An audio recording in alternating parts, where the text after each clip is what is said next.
Assalamualaikum warahmatullahi wabarakatuh. Bismillahirrohmanirrohim.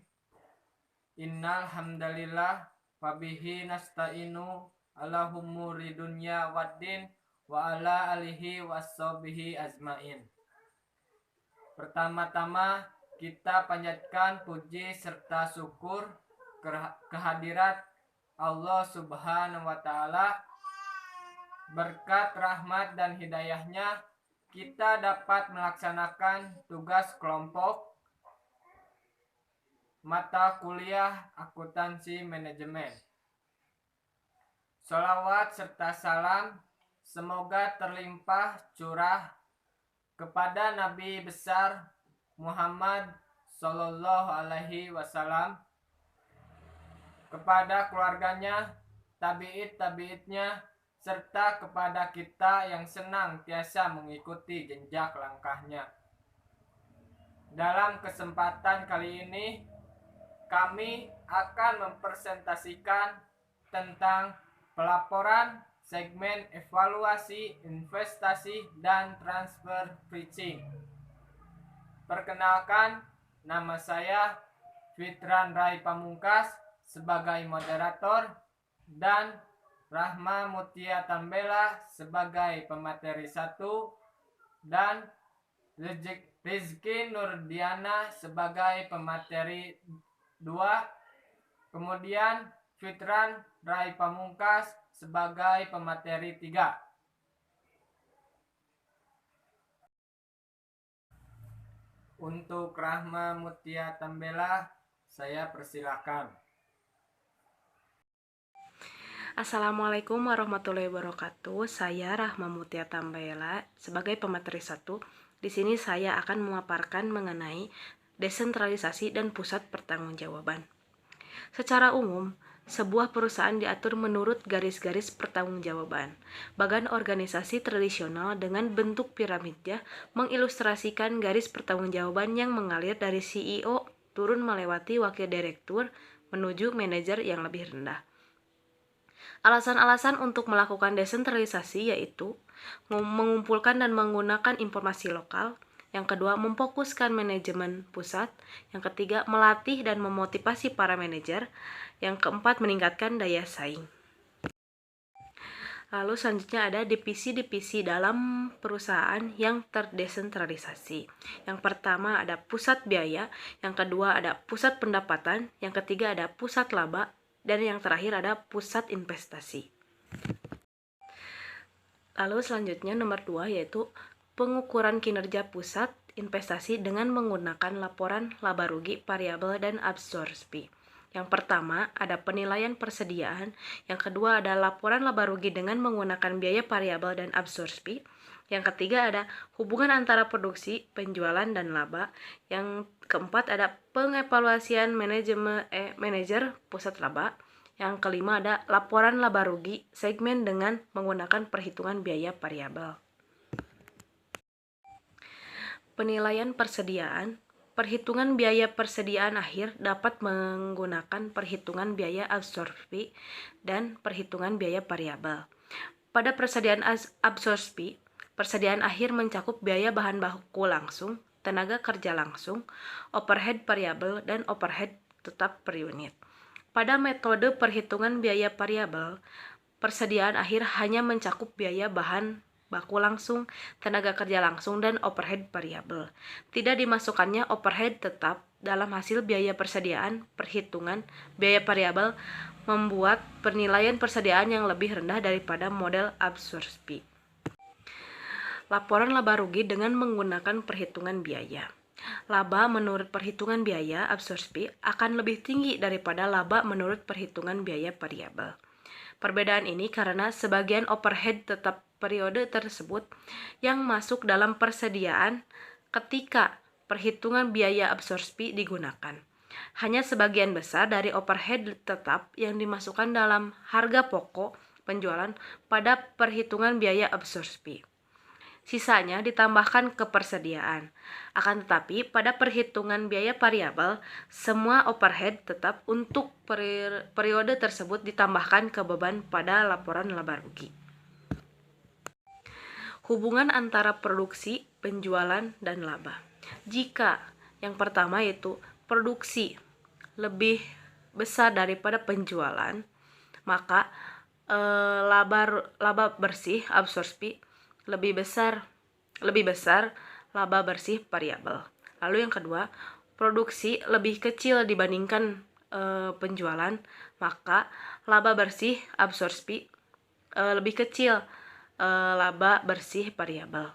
Yang ketiga, produksi sama dengan penjualan, maka laba bersih absorpsi sama dengan laba bersih variabel. Mengevaluasi manajer pusat laba. Yang pertama ada ketika pendapatan penjualan meningkat dari satu periode ke periode berikutnya, sementara faktor-faktor lainnya tetap, maka laba akan meningkat. 2. Ketika pendapatan penjualan menurun dari satu periode ke periode berikutnya, sementara faktor-faktor lainnya tetap, maka laba akan menurun. Yang ketiga, ketika pendapatan penjualan tidak berubah dari satu periode ke periode berikutnya, sementara faktor-faktor lainnya tetap, maka laba akan tetap tidak berubah. Pengukuran kinerja pusat investasi dengan menggunakan ROL. Yang ke satu, pengukuran atas investasi. Yang kedua, margin dan perputaran. Yang ketiga, keunggulan ROL. Yang keempat, kelemahan pengukuran ROL. Sekian, terima kasih. Mengukur kinerja pusat investasi dengan menggunakan laba residu dan nilai tambah ekonomi. Laba residu yaitu perbedaan antara operasi dan pengembalikan dolar minimum yang disyaratkan atas aktiva operasi perusahaan. Laba sama dengan tingkat pengembalian minimum kali aktiva operasi rata-rata residu operasi. Keunggulan laba residu menurunkan ROI menyebabkan laba perusahaan terbebani. Laba residu sebagai ukuran kinerja akan mencegah kerugian yang terjadi. Kelemahan laba residu. Laba residu bisa mendorong orientasi jangka pendek. Masalah lainnya dengan laba residu tidak seperti ROI. Laba residu adalah ukuran absolut dan profitabilitas.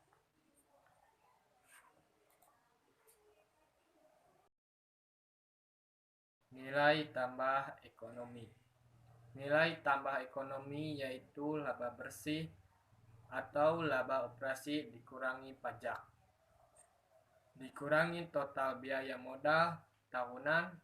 Pada dasarnya, nilai tambah ekonomi atau EVA merupakan laba residu dengan biaya modal sama dengan biaya modal akural dari perusahaan sebagai ganti dari suatu tingkat pengembalian minimum yang diinginkan perusahaan karena alasan lainnya. Jika EVA positif, maka perusahaan sedang menciptakan kekayaan. Jika negatif, maka perusahaan sedang menyia-nyiakan modal. Sebagai suatu bentuk dari laba residu, EVA adalah suatu bentuk satuan dolar, bukan suatu tingkatan persentase pengembalian.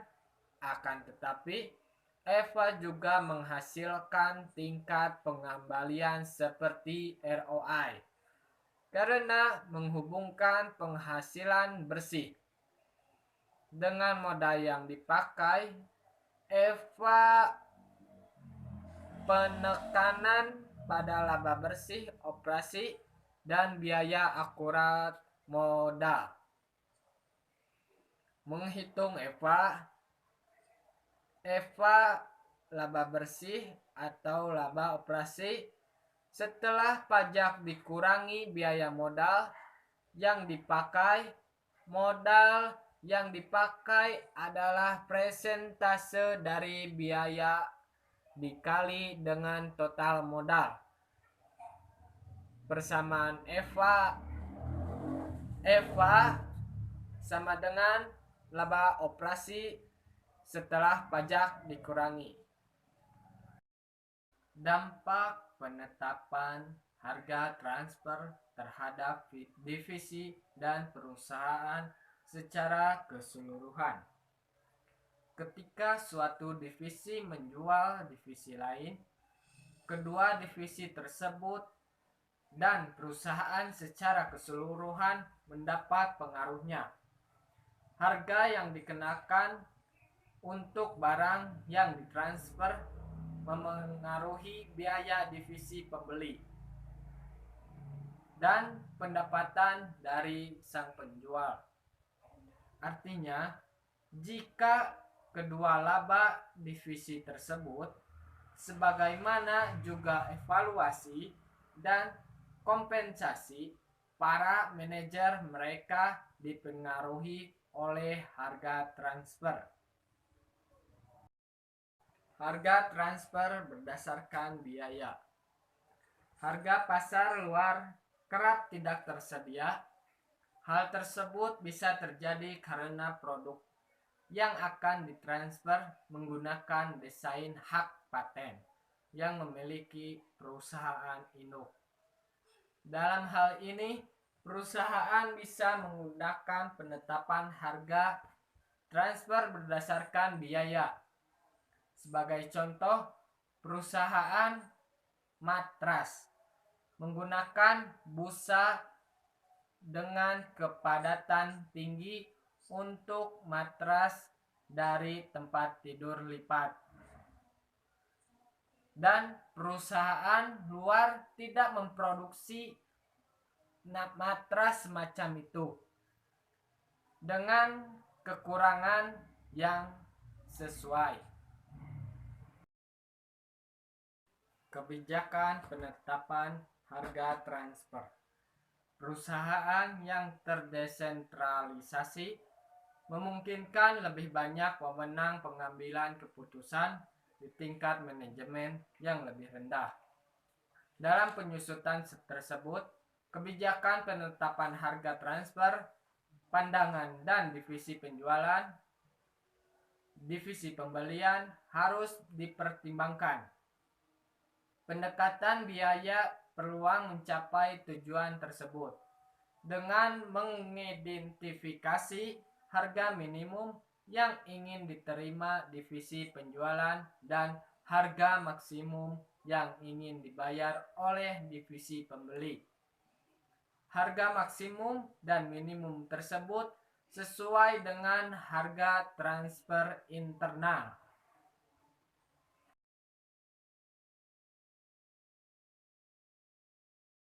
Harga transfer yang dinegosiasikan.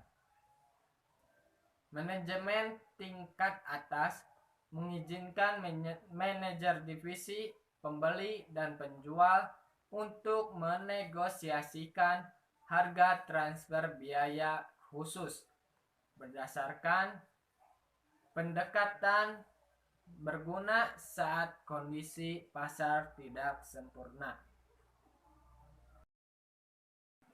Alhamdulillahirobbilalamin. Demikian presentasi kelompok kami. Semoga bermanfaat bagi kita semua, terutama bagi kelompok kami. Wassalamualaikum warahmatullahi wabarakatuh.